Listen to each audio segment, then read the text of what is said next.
উচিত কথা বলার জন্য সবচেয়ে বেশি যে টেন্সটা প্রয়োজন এটা হচ্ছে প্রেজেন্ট টেন্স। আর প্রেজেন্ট টেন্স মানে বর্তমানকালে কথা বলার জন্য এই চারটা সেন্স খুবই দরকার। আপনি যদি অক্সিলারি ভার্বের পরিবর্তন হয়ে যে চারটা সেন্স তৈরি হয় এই সেন্সটা বুঝতে পারেন, তাহলে আপনি ইংরেজিতে অনর্গল কথা বলতে পারবেন। আপনি দেখেন, বর্তমানে চারটা জিনিস আছে যে অক্সিলারি ভার্বগুলো am, is, are, have been অথবা হ্যাজ বিন।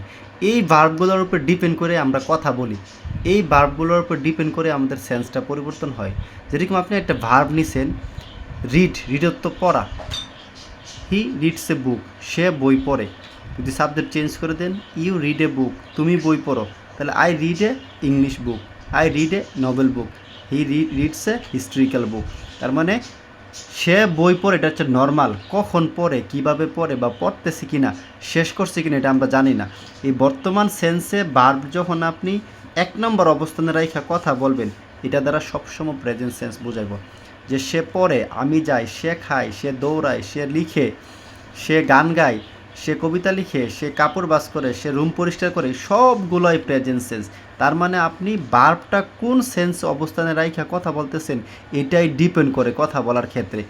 দ্বিতীয়ত দেখেন, হি ইজ রিডিং এ বুক, সে একটি বই পড়তেছে, তার মানে সে কাজটা অলরেডি করতেছে। তার মানে ইজের পরে ভার্বের আইনজি আসলে কাজটা বোঝায় সে এখন করতেছে।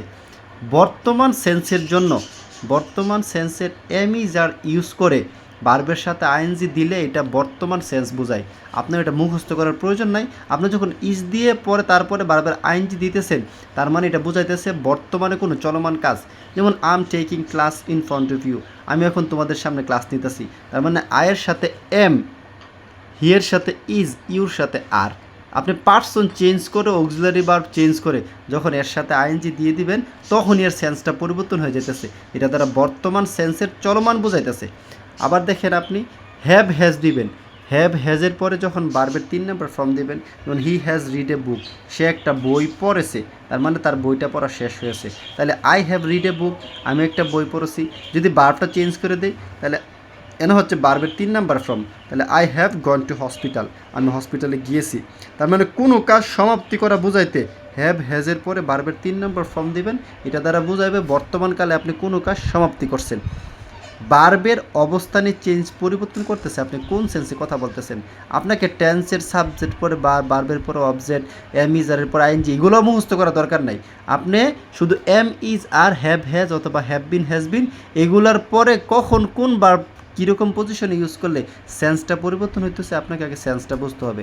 তারপরে দেখেন, আবার হ্যাজ বিনের পরে ভার্বের আইএনজি দিলে, এটাও ইজের পরে আইএনজি হইলে করতেছি, নর্মাল করতেছি, চলমান বোঝাই। আর হ্যাজ বিনের পরে আইএনজি দিলে তারপর আপনাকে এটা নির্দিষ্ট সময় কাজটা করছি এরকম কিছু বোঝাতে হবে। যেমন he has been reading a book for 1 hour, সে 1 ঘন্টা ধরে বই পড়তেছে। তার মানে চলমান কোনো নির্দিষ্ট সময়ে আপনি কোনো কাজ করা বোঝাইলে, তাহলে হ্যাভ বিন অথবা হ্যাজ বিন দিয়ে ভার্বের সাথে আইএনজি দিতে হবে, অথবা ফর দিয়ে আপনাকে বোঝাতে হবে যে আপনি একটা নির্দিষ্ট সময়ে কাজ করতেছেন।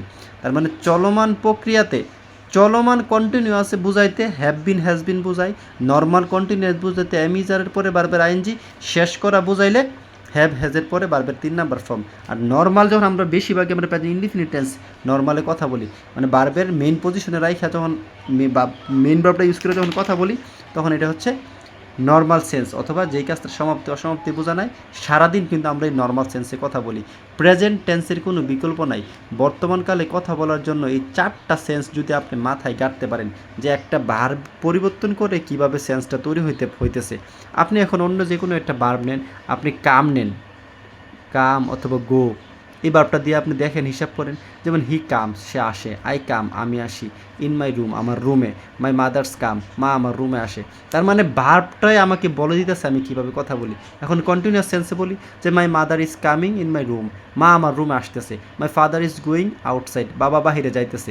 তার মানে ভার্বের পরে আগে পরে কোন অক্সিলারি ভার্বটা আনলে আপনার সেন্সটা পরিবর্তন হইতেছে, আপনি এই জিনিসটাকে ব্রেনকে খাওয়ান। এই জিনিসটা আপনি বুঝতে পারলে আপনার ইংরেজিতে কথা বলা সহজ। আপনার এই অক্সিলারি ভার্বগুলো ইউজ করে আমরা বর্তমান সেন্সে কথা বলি। এখন অক্সিলারি ভার্বের পরে যদি আপনি হ্যাভ বিন, হ্যাজ বিনের পরে যদি আইএনজি না দেন, এটা রাইটিংয়ে ভুল হবে। ইজের পরে যদি আইএনজি না দেন, এটাও টেন্সে ভুল হবে, রাইটিংয়ে ভুল হবে। এগুলাকে আপনি ঠুটস্থ করতে হবে যে এম ইজ আর ইউজ করলে কী সেন্স বোঝায়, হ্যাভ হ্যাজ বিন ইউজ করলে কী সেন্স বোঝায়, নর্মাল হ্যাভ হ্যাজ দিলে কী সেন্স বোঝায়, তারপরে ভার্বটা কোন ফর্মে থাকে, ভার্বের ফর্ম এবং টেন্সের সেন্স, এই দুইটা জিনিস জানলে আপনি অনর্গল স্পিকিংয়ে কথা বলতে পারবেন। এই বর্তমানকালে কথা বলার জন্য এই 4টা জিনিস খুবই গুরুত্বপূর্ণ। আশা করি যদি আপনারা না বুঝেন তাহলে হোয়াটসঅ্যাপে নক করেন, নাম্বারে নক করেন। ইনশাল্লাহ এমনভাবে সেন্স অফ টেন্সে আপনাদের মাথায় ঢুকাবো যে আপনি 15 দিনে ইনশাল্লাহ অনর্গল স্পিকিংয়ে কথা বলতে পারবেন।